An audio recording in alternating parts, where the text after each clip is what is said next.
ഇന്ന് നമ്മൾ നോക്കാൻ പോകുന്നത് pre heating and post heating. Pre ഹീറ്റിങ്ങും പോസ്റ്റ് ഹീറ്റിങ്ങും രണ്ട് ടേം നിങ്ങൾ കേട്ടിട്ടുണ്ടാവും ചിലപ്പം. ഇത് പ്രീ ഹീറ്റിംഗ് എന്ന് പറഞ്ഞാൽ ആദ്യം ചൂടാക്കുക, പോസ്റ്റ് ഹീറ്റിംഗ് എന്ന് പറഞ്ഞാൽ അതിന് ശേഷം ചൂടാക്കുക എന്നാണ്. പക്ഷേ ഇവിടെ നമ്മൾ ഇത് ഉപയോഗിക്കുന്നത് വെൽഡിങ്ങിൽ പ്രീ ഹീറ്റിങ്ങും പോസ്റ്റ് ഹീറ്റിങ്ങും എങ്ങനെയാണ് ഉപയോഗിക്കുന്നത്, അതിൻ്റെ ആവശ്യം എന്താണെന്നുള്ളതാണ് നമ്മൾ ഇന്ന് നോക്കുന്നത്. പ്രീ ഹീറ്റിംഗ് എന്ന് പറഞ്ഞാൽ വെൽഡിങ്ങിൽ pre heating means heating a joint to be welded before or during welding to a certain temperature. അതായത് നമ്മൾ വെൽഡ് ചെയ്യുമ്പോൾ എന്താ സംഭവിക്കുന്നത്, ഏത് മെറ്റലാണെങ്കിലും വെൽഡ് ചെയ്യുമ്പം ആ വെൽഡ് ചെയ്യുന്ന ഭാഗം അല്ലെങ്കിൽ ആർക്ക് ഉണ്ടാവുന്ന ഭാഗം നന്നായിട്ട് ചൂടായിട്ട് മോൾട്ടൺ സ്റ്റേറ്റിലേക്ക് വരും. എന്തായാലും ആ ഭാഗം നല്ല രീതിയിൽ ചൂടാവും.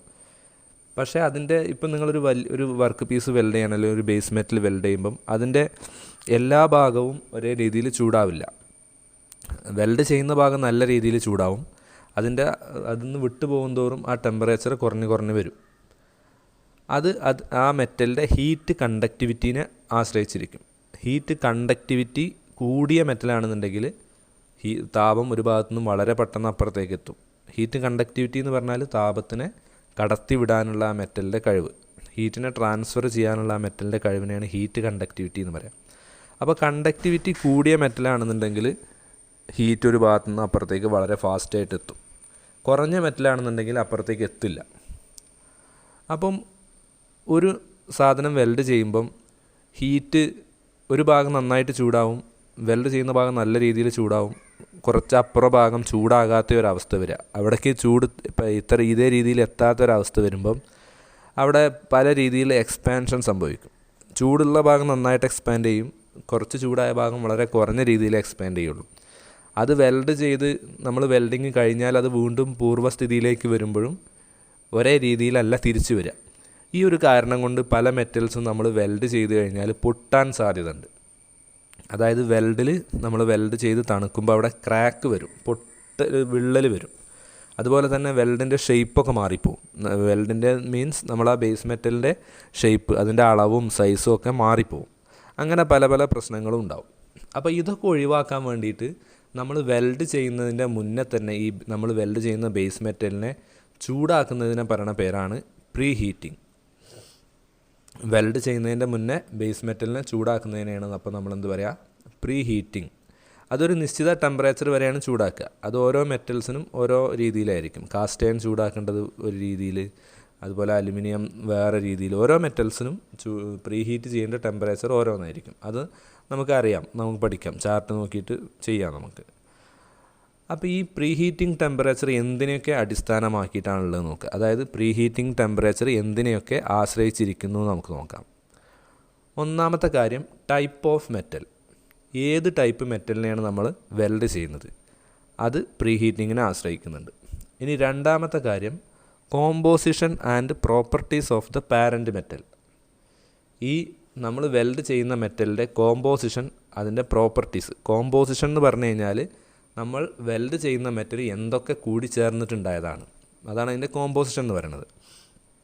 പ്രോപ്പർട്ടീസ് എന്ന് പറഞ്ഞാൽ അതിൻ്റെ ഗുണങ്ങൾ. ഇപ്പം മാലിയബിലിറ്റി, ഡക്റ്റിലിറ്റി, ഒരുപാട് പ്രോപ്പർട്ടി ഇല്ലേ. വലിച്ചു നീട്ടാൻ പറ്റും, അടിച്ച് പരത്താൻ പറ്റുകയായിരിക്കും. ചിലത് നല്ല ഹാർഡായിട്ടുള്ളതാവും, ചിലത് ടഫ്നെസ് കൂടിയതായിരിക്കും, കണ്ടക്ടിവിറ്റി കൂടിയതുണ്ടാവും, കണ്ടക്ടിവിറ്റി കുറഞ്ഞതുണ്ടാവും, മാഗ്നറ്റിസം പ്രോപ്പർട്ടി ഉള്ളതുണ്ടാവും. അങ്ങനെ പല പല പ്രോപ്പർട്ടീസ് ഉണ്ട്. അപ്പം അതാണ് രണ്ടാമത്തെ ഒരു കാര്യം, composition and properties of the parent metal. ഇനി മൂന്നാമത്തെ കാര്യം thickness of the plate.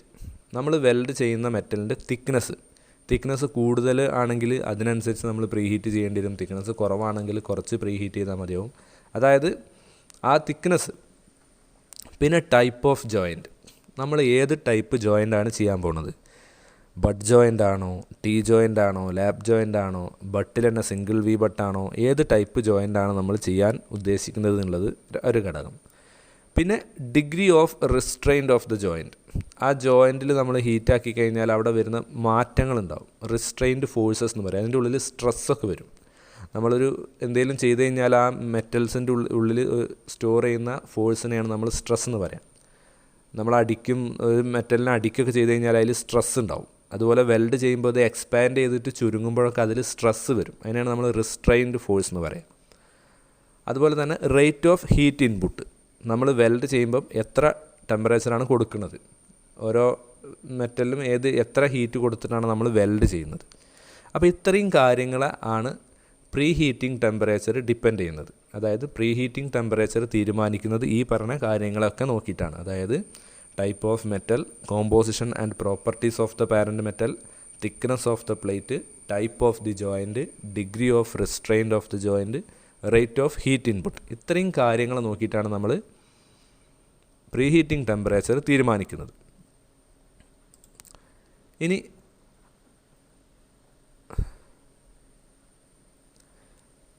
Pre ഹീറ്റിങ്ങിൻ്റെ കുറച്ച് ചിത്രങ്ങളാണ് ഇവിടെ കാണിച്ചത്. നമ്മൾ പ്രീ ഹീറ്റ് ചെയ്യുക എങ്ങനെയാണ്? പ്രീ ഹീറ്റ് ചെയ്യാൻ ആദ്യം ചൂടാക്കുക എന്നാണല്ലോ ഇപ്പോൾ പറഞ്ഞത്. അപ്പോൾ പ്രീ ഹീറ്റ് ചെയ്യാൻ ഒന്നുകിൽ നമുക്കിങ്ങനെ നമ്മളെ ബ്ലോ പൈപ്പ് ഇല്ലേ, ഗ്യാസ് വെൽഡ് ചെയ്യുന്ന ബ്ലോ പൈപ്പ്, ആ ബ്ലോ പൈപ്പ് കൊണ്ട് ഇങ്ങനെ ഏത് ഭാഗമാണോ പ്രീ ഹീറ്റ് ചെയ്യേണ്ടത് ആ ഭാഗത്തേക്ക് ഫ്ലെയിം കൊടുത്തിട്ട് അങ്ങനെ പ്രീ ഹീറ്റ് ചെയ്യുക. ഇനി ഇതില്ലെങ്കിൽ ഓവനിൽ വെച്ചിട്ട് പ്രീ ഹീറ്റ് ചെയ്യുക. നമ്മളെ ഓവൻ ഉണ്ടല്ലോ, ഓവൻ എന്ന് പറഞ്ഞാൽ നിങ്ങൾ ബേക്കറിയിലൊക്കെ കണ്ടിട്ടില്ലേ, പപ്സും ഇതൊക്കെ ചൂടാറാതിരിക്കാൻ വെക്കണ ഓവൻ. അതേ രീതിയിലുള്ള ഓവൻ നമുക്ക് വലിയ ഓവൻ ഉണ്ട്.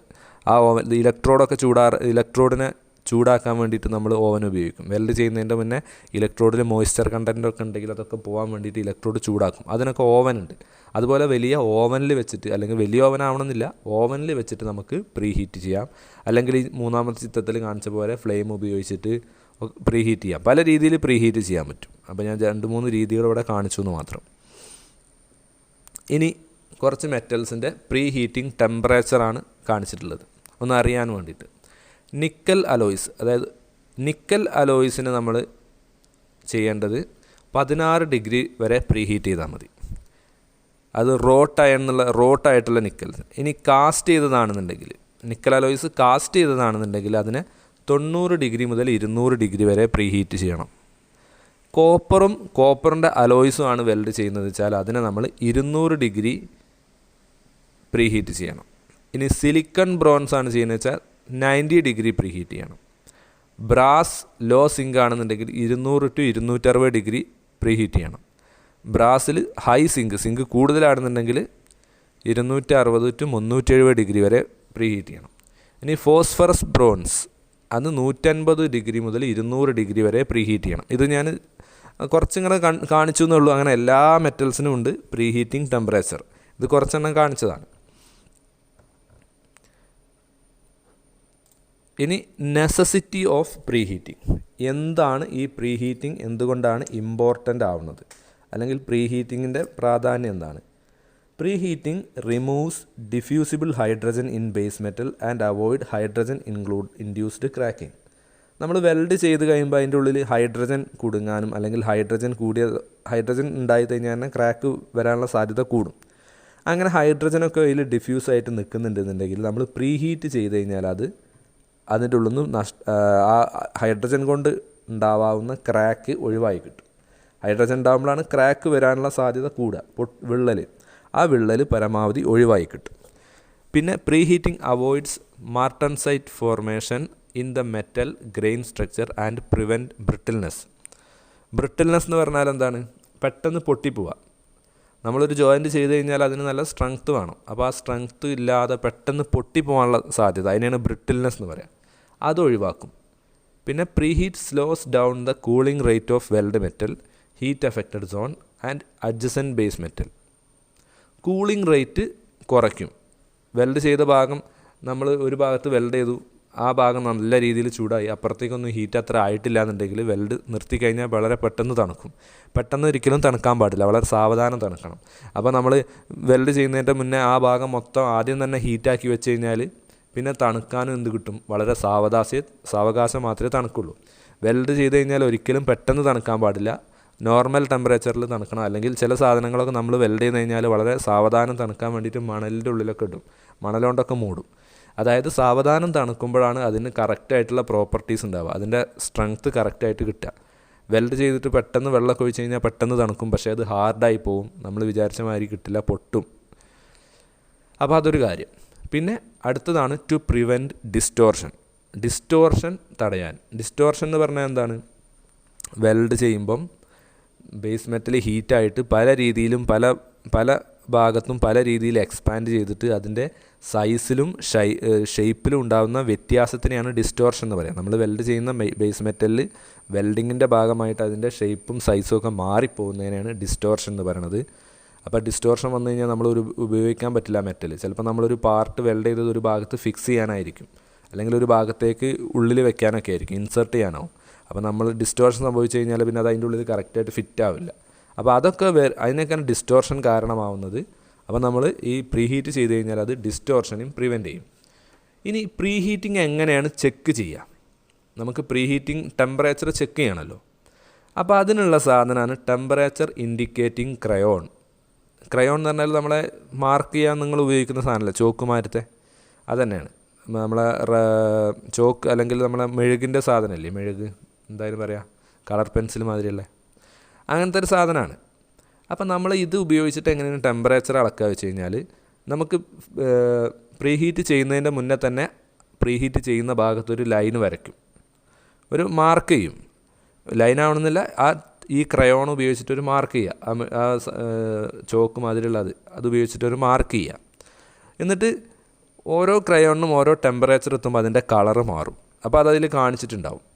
അപ്പം നമ്മളിപ്പം അലുമിനിയത്തിനെ പ്രീ ഹീറ്റ് ചെയ്യുകയാണെന്ന് വെച്ചാൽ, അല്ലെങ്കിൽ കാസ്റ്റ് അയണിനെ പ്രീ ഹീറ്റ് ചെയ്യണം, അപ്പോൾ ഒരു 300 ഡിഗ്രി വരെ വേണം വിചാരിച്ചോ. അപ്പം 300 ഡിഗ്രീൻ്റെ ടെമ്പറേച്ചർ ഇൻഡിക്കേറ്റിംഗ് ക്രയോൺ കൊണ്ട് ആദ്യം ഒരു മാർക്ക് ചെയ്യുക. അപ്പോൾ ചൂടാക്കിയിട്ട് 300 ഡിഗ്രിയിലെത്തുമ്പോൾ എന്ത് ചെയ്യും, ആ നമ്മളെ മാർക്ക് കളറ് മാറും. അപ്പോൾ നമുക്ക് മനസ്സിലാക്കാൻ പറ്റും അത് നമുക്ക് ആവശ്യമുള്ള ടെമ്പറേച്ചർ എത്തിയെന്ന്. അങ്ങനെയാണ് നമ്മൾ പ്രീ ഹീറ്റിംഗ് ടെമ്പറേച്ചർ മനസ്സിലാക്കുക. അപ്പോൾ പ്രീ ഹീറ്റിംഗ് ടെമ്പറേച്ചർ ചെക്ക് ചെയ്യാനുള്ള സാധനം എന്താ ചോദിച്ചു കഴിഞ്ഞാൽ ടെമ്പറേച്ചർ ഇൻഡിക്കേറ്റിംഗ് ക്രയോൺസ്. ഇനി types of pre heating: direct pre heating, indirect pre heating, local pre heating, ഇങ്ങനെ ഉണ്ട്. അപ്പോൾ നമുക്ക് പ്രീ ഹീറ്റിങ്ങിൽ ഇപ്പോൾ ലോക്കൽ പ്രീ ഹീറ്റിംഗ് നോക്കുക. നമുക്ക് ഈ അടിയിലെ ചക്രം കണ്ടോ, ഈ ഒരു ചക്രത്തിൻ്റെ ഒരു ഭാഗം പൊട്ടിപ്പോയിട്ടുണ്ട്, ക്രാക്ക് എന്ന് കാണിച്ചിട്ടുണ്ട്. അതുപോലെ ഇവിടെ ബി എന്നുള്ളിടത്തൊരു പൊട്ടുമുണ്ട്. അപ്പോൾ നമ്മൾ ഇത് വെൽഡ് ചെയ്യുമ്പം ഇതിനെ മൊത്തമായിട്ട് പ്രീ ഹീറ്റ് ചെയ്യേണ്ട ആവശ്യമില്ല, ഈ ചെറിയൊരു ഏരിയയിൽ മാത്രമേ വെൽഡ് ചെയ്യുള്ളൂ.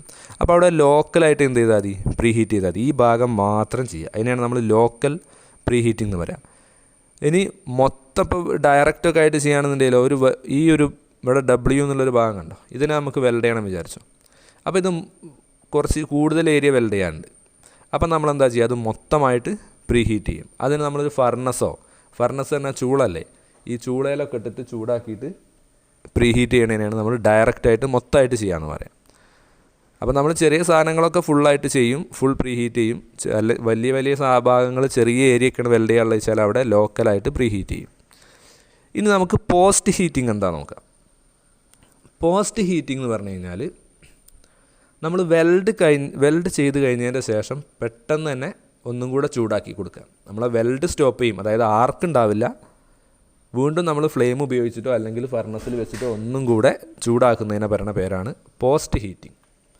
ഈ പോസ്റ്റ് ഹീറ്റിംഗ് എന്തിനാണ്? Necessity of post heating to prevent hard and brittle spots from forming in the weldment. നമ്മൾ വെൽഡ് ചെയ്ത് കഴിഞ്ഞതിന് ശേഷം നേരത്തെ പറഞ്ഞു ബ്രിട്ടിൽ തന്നെ ഉറപ്പ് കുറഞ്ഞ് പെട്ടെന്ന് പൊട്ടിപ്പോകാനുള്ള സാധ്യത, ക്രാക്ക് വരാനുള്ള സാധ്യതയൊക്കെ ഉണ്ട്. അപ്പോൾ നേരത്തെ പ്രീ ഹീറ്റ് ചെയ്ത് അതുപോലെ തന്നെയാണ് നമ്മൾ വെൽഡ് ചെയ്ത് കഴിഞ്ഞാൽ അത് പെട്ടെന്ന് തണുക്കാതിരിക്കാൻ വേണ്ടിയിട്ട് എന്ത് ചെയ്യണം, പെട്ടെന്ന് തണുത്ത് കഴിഞ്ഞാൽ അത് ബ്രിട്ടിലായി പോവും, ഹാർഡായിട്ട് പോവും, കാഠിന്യം കൂടും, അതുപോലെ പെട്ടെന്ന് പൊട്ടും ചെയ്യും. അത് ഒഴിവാക്കാൻ വേണ്ടിയിട്ട് നമ്മൾ പോസ്റ്റ് ഹീറ്റ് ചെയ്യും. പിന്നെ to relieve residual stresses caused by the welding heat and due to welding of rigid joint. നമ്മൾ ഉറപ്പുള്ള ഭാഗങ്ങളൊക്കെ വെൽഡ് ചെയ്ത് കഴിഞ്ഞാൽ അതിൻ്റെ ഉള്ളിൽ നേരത്തെ പറഞ്ഞു സ്ട്രെസ് ഉണ്ടാവും. ഈ സ്ട്രെസ്സിനെ ഒഴിവാക്കാൻ വേണ്ടിയിട്ട്, ആ സ്ട്രെസ് അതിന് പോകണം, ഇല്ലെങ്കിൽ അത് പൊട്ടും. അപ്പോൾ അതിൽ വെൽഡ് ചെയ്യുന്നതിൻ്റെ ഭാഗമായിട്ട് അതിൽ കുടുങ്ങി കിടക്കുന്ന ഫോഴ്സ്, അതിനാണ് നമ്മൾ സ്ട്രെസ് വരെ, ആ ഫോഴ്സ് പുറത്തേക്ക് പോകാൻ വേണ്ടിയിട്ട് നമ്മൾ പോസ്റ്റ് ഹീറ്റ് ചെയ്യും. എന്നിട്ട് വളരെ സാവധാനം തണുപ്പിക്കും. പോസ്റ്റ് ഹീറ്റ് ചെയ്ത് തണുക്കാൻ വളരെ സാവകാശം കൊടുക്കുമ്പോൾ അത് പുറത്തു പോകും. പിന്നെ post heating retards the rate of cooling of a welded joint. അത് നമ്മൾ പറഞ്ഞ കാര്യം തന്നെയാണ്. പോസ്റ്റ് ഹീറ്റിംഗ് വെൽഡഡ് ജോയിൻറ്റിൻ്റെ റേറ്റ് ഓഫ് കൂളിംഗ്, നമ്മൾ വെൽഡ് തണുക്കാനുള്ള സമയം, അതിന് റേറ്റ് ഓഫ് കൂളിംഗ് എന്ന് പറയാം. വെൽഡിൻ്റെ റേറ്റ് ഓഫ് കൂളിംഗ് കുറച്ച് കൊടുക്കും, കൂട്ടിക്കൊടുക്കും, വളരെ സാവധാനം തണുക്കാൻ സഹായിക്കും. ഇനി important aspects to be considered while post heating. അതായത് പോസ്റ്റ് ഹീറ്റ് ചെയ്യുന്ന സമയത്ത് കൺസിഡർ ചെയ്യേണ്ട കാര്യങ്ങൾ എന്തൊക്കെയാണെന്ന്. നമ്മൾ പ്രീ ഹീറ്റ് ചെയ്തപ്പം കുറച്ച് കാര്യങ്ങൾ നോക്കി. അതുപോലെ പോസ്റ്റ് ഹീറ്റ് ചെയ്യുമ്പോൾ എന്തൊക്കെ കാര്യങ്ങളാണ് ശ്രദ്ധിക്കേണ്ടത്. ഒന്ന്, ദ റേറ്റ് ഓഫ് ഹീറ്റിംഗ്, എത്ര വരെ ചൂടാക്കിയിട്ടുണ്ട്. രണ്ടാമത്തത്, temperature to which the part is to be post heated, ആ പാർട്ട് എത്ര ഡിഗ്രി വരെ പോസ്റ്റ് ഹീറ്റ് ചെയ്യാൻ പറ്റും. മൂന്നാമത്തത്, holding time in the furnace, നമ്മൾ ഫർണസിൽ എത്ര നേരം അതിനെ വെക്കണം. പോസ്റ്റ് ഹീറ്റ് ചെയ്യണത് ഒരു ഫർണസിലാണെങ്കിൽ എത്ര നേരം അവിടെ വെക്കാൻ പറ്റും. അടുത്തത്, റേറ്റ് ഓഫ് കൂളിംഗ്, തണുപ്പിക്കേണ്ട നിരക്ക്, എങ്ങനെ തണുപ്പിക്കണം, എത്ര സമയം കൊണ്ടാണ് തണുക്കേണ്ടത്. Thickness of the base metal and its carbon content, നമ്മൾ പോസ്റ്റ് ഹീറ്റ് ചെയ്യുന്ന ബേസ് മെറ്റലിൻ്റെ തിക്നെസ്സും അതിലടങ്ങിയിട്ടുള്ള കാർബണിൻ്റെ അളവും. ഇത്രയും കാര്യങ്ങൾ നമ്മൾ എന്ത് ചെയ്യണം, പോസ്റ്റ് ഹീറ്റ് ചെയ്യുമ്പോൾ കൺസിഡർ ചെയ്യണം. ഓക്കെ.